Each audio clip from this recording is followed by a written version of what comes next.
Now, our second guest on tonight is an award-winning athlete, a best-selling author, and a former Miss Fitness World Champion. She is currently the ambassador for children's charity Variety. Please welcome Sue Stanley.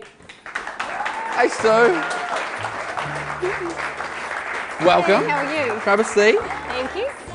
Firstly, thank you for coming on our Christmas special in March. Thanks for having me. Not a worry. We did have a present for you, but it was going to be donuts, but Lawrence Mooney may have already smashed them. Or eaten them.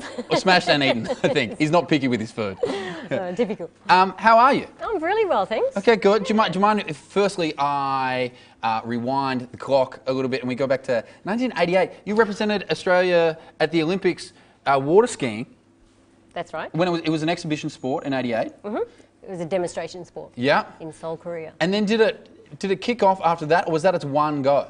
No, that was its one go. So you're the only. Are you the only Australian to represent the country at water skiing? No, our whole team went over. So there was a whole team of Australians that went over. So they had tournament and also the show division. So we did the opening ceremony as a show division on the Han River right before the stadium and over the athletes and stuff like that. Yeah, fantastic. awesome. Yeah, no, it now, was great. You've done just an amazing amount of stuff, because then you went from water skiing, you went on to do aerobic world championships. That's right. Yeah, 3 worlds I won. Yep. Yeah. Now I watched just a lazy 3. Didn't want to bring it up, but there we go. I watched the championships for the first time today. Mm-hmm. Is it fair to say it's kind of like someone's taken gymnastics and zhuzhed it up a bit? Like it's a bit more dancey and there's funky music to it and you've got some crazy costumes.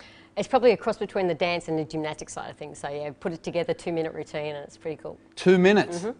And is it like gymnastics where now people are getting trained up from the youngest age kind of possible?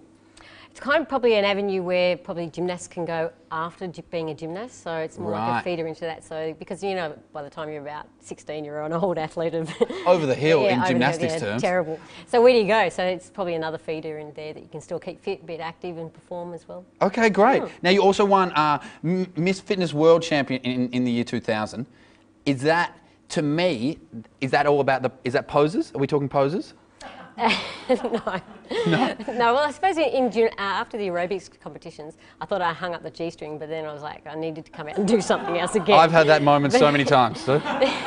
But the Miss Fitness is sort of like a cross between the poses and the gymnastics, aerobics sort of. Sure. Put it all together. So we don't get judged, doing the muscles or anything like that. Yeah. So we don't have to get as low in the body fat area and everything. So, but we have to still do a fitness routine. So. Yeah, so you get judged symmetrically, like your upper body to your legs to arms, make sure your left is right. But, yeah. Is there a calendar? It sounds like something there would be a calendar for. No? Like I don't know what you're thinking. No. I mean, you weren't like, there wasn't like a January, February for Miss Fitness World? No. No? No, not at all. You look at me with those eyes like it's not filthy. You've just made it sound filthy. It's not filthy. No, it was something that I wanted to do because, you got to get your body fat down and you also have to perform and be fit.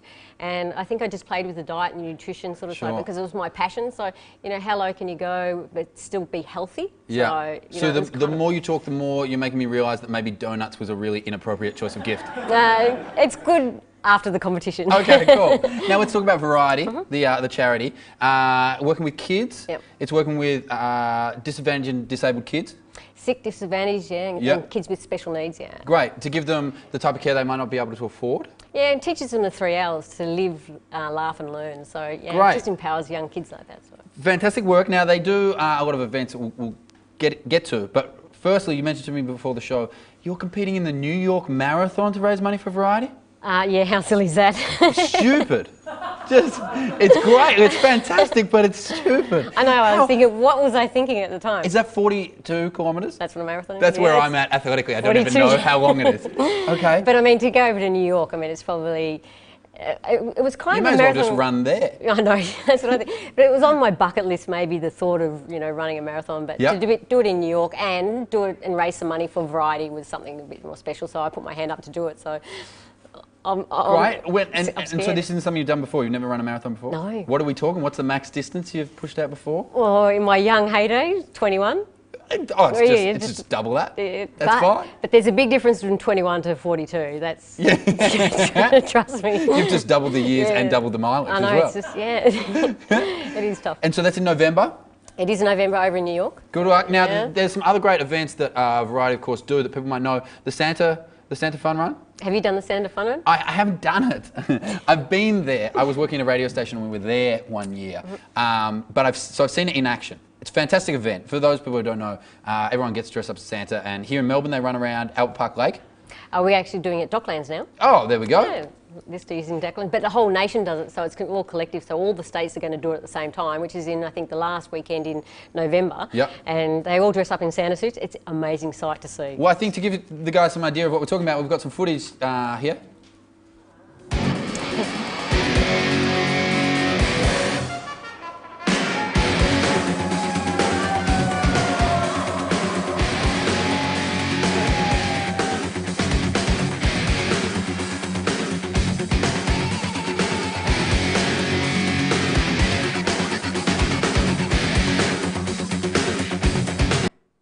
So great, right? And it's awesome. Nothing quite like the combination of Santas and heavy metal as well. It actually gets really hot in the Santa suit going for a run there. Yeah, it's great fun, absolutely. Now there's other great events that you guys do. You also do things like Outback Adventures. You have the Variety Bash, which is a car rally kind of race. With all these events, I thought maybe we could pitch you a few more events. How does this sound? What kind of events are you looking at? Well, we figured you've got the Santa Fun Run, but we thought maybe you could kind of get a wider audience and maybe you could do the Hanukkah hop-along? No. Okay, moving on. You've got the Variety Bash, which is a car race. We thought you could do drag racing. Where we get your favourite drag queens from around Australia and they drag race against each other. We've got like Sherry LeQueer is interested, Vic Bitters is interested, Tora Hyman, all real drag names. Okay, last one. We've got last one. Where is your mind going? Horribly, if you'll see in about 5 seconds. We also you have the Outback Adventure, the Variety Outback Adventure. We thought you could do the Brokeback Adventure. No, it's not what you think. It's 2 gay cowboys, so it's a little what you think. Right, move on. That's right, where is your mind going? Guys, if you want to know more about Variety, get on the web. Thank you so much for joining us today. I really appreciate it. Ladies and gentlemen, please thank Sue Stanley. Thank you.